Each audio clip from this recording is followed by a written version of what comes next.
Maravilhoso. Então, sejam todos bem-vindos e todas bem-vindas e todos bem-vindas aqui. Meu nome é Matheus Macedo, eu sou o primeiro brasileiro e o primeiro português, na verdade, a se formar lá na Índia em medicina com especialidade em Ayurveda num curso que chama BAMS, é o bacharelado em Ayurveda, em medicina e cirurgia ayurvédicas, né? Então, ele é um curso de 5 anos e meio, eu morei quase 7 anos na Índia, e tenho a honra, né, de estar à frente do Vida Veda. O Vida Veda ele é uma empresa social que tem como objetivo divulgar o conhecimento do Ayurveda tradicional mesmo, raiz, né? A gente às vezes brinca e chama de Ayurveda de verdade, né? E eu tenho a honra de trazer um pouquinho desse conhecimento aqui para você agora.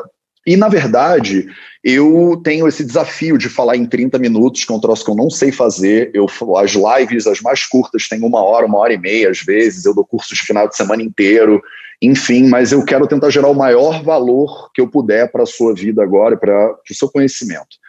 E o que eu gostaria de começar fazendo é trazendo um pouco de perspectiva. Eu acho que se você sair dessa palestra com um pouco de perspectiva, eu vou ter realizado a minha função. E perspectiva, para mim, não é exatamente o que é a Ayurveda, quais são as terapias, como é que você trata paciente, nada disso, porque é um sistema médico completo e complexo, não vai dar tempo da gente falar disso em 30 minutos, né? Mas o que eu quero é que você entenda como é que o Ayurveda se insere dentro do contexto da medicina, de forma geral. Então eu trouxe aí para você, mais ou menos, totalmente fora de escala, um plano de evolução do conhecimento humano de 10 mil anos atrás até o mundo de hoje em dia. Tá? Então, se você der uma olhadinha aí, você vai ver, por exemplo, que eu botei, né, para você ter um ponto de atenção, o Hipócrates, né, o avô da medicina, né, as pessoas até hoje em dia fazem o juramento hipocrático quando se formam na faculdade. Depois, o pai da medicina, né, considerado o Avicena, no século 10, né, 980, 1000, e o Alhazen, que foi o pai da ciência, na verdade, moderna. Então, o Alhazen tem essa frase aí famosa, ele fala, né, se a pessoa quer ser um cientista, ela tem que ter a habilidade de ser criticado o tempo inteiro e estar sempre, inclusive, em alerta, né, com suas próprias verdades, suas próprias certezas, né.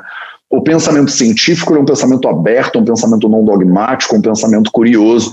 E esse cara aí, o Alhazen, ele é considerado, então, assim, um dos precursores do que a gente hoje chama de pensamento científico, né? O pensamento científico não surgiu na Europa, principalmente na Europa do século XIX, surgiu há uns bons 1000 anos atrás, e é óbvio que aqui a gente começa a chegar mais perto do que vocês conhecem, né? Século XVI, o Johannes Kepler, que sugeriu, né, a visão completamente insana de que a Terra talvez não fosse o centro do universo, né? Quase foi fogueira nele. O René Descartes, né, com o discurso do método, propondo essa ideia, né, dessa dicotomia mente e corpo, né, e a gente poder organizar o pensamento de maneira racional, né?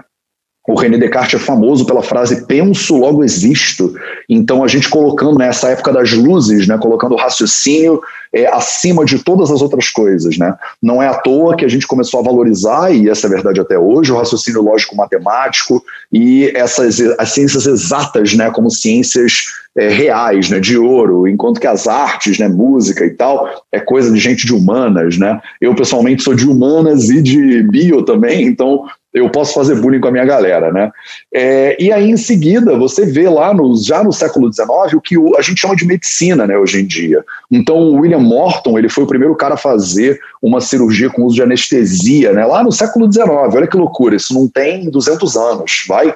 É muito recente que o Semmelweis, por exemplo, escreveu o De Prophylaxis der Kinderbettfieber, que é a profilaxia da febre puerperal, e ele sugeriu que os médicos têm responsabilidade, né, por passar as doenças de um paciente para outro. A ideia é que na época foi totalmente execrada pela comunidade médica, de que nós, profissionais de saúde, se a gente lavasse as mãos entre um parto e o outro, talvez a gente, as pessoas, as mulheres que acabaram de parir, talvez morressem menos, né, de febre puerperal. E o Louis Pasteur, né, aquele doido que escreveu Le Microbe Organisé, e bolou a ideia de pasteurização, né? A ideia revolucionária de que tem micro-organismos dentro das coisas, né? E se você der uma fervida no leite, por exemplo, você talvez não tenha tanto problema, né, quando você vai lá consumir o leite. Então, essas ideias todas foram revolucionárias lá na metade do século XIX e hoje são coisas óbvias, né, que fazem parte da nossa vida. No início do século XX, não tem 100 anos o Alexander Fleming descobriu a penicilina e foi o início dessa era que a gente vive hoje com o uso de antibiótico. Então, de novo, né, eu queria te dar um pouco de perspectiva sobre a evolução do conhecimento científico para você tentar entender onde é que entra o Ayurveda, o que é Ayurveda na fila do pão, né? O que é essa ciência médica indiana de milhares e milhares de anos atrás. Então, estou trazendo o que você já conhece, né, a parte da medicina que você já com certeza já conhece, já ouviu falar desses caras todos, espero que já tenha ouvido falar, mas olha que loucura, né? Há menos de 100 anos atrás, o Alexander Fleming descobriu a penicilina, e a penicilina foi uma cura tão importante, foi um evento tão importante para a medicina, que você via, né, propagandas como eu estou mostrando para você aí agora na tela, a penicilina cura a gonorreia em 4 horas.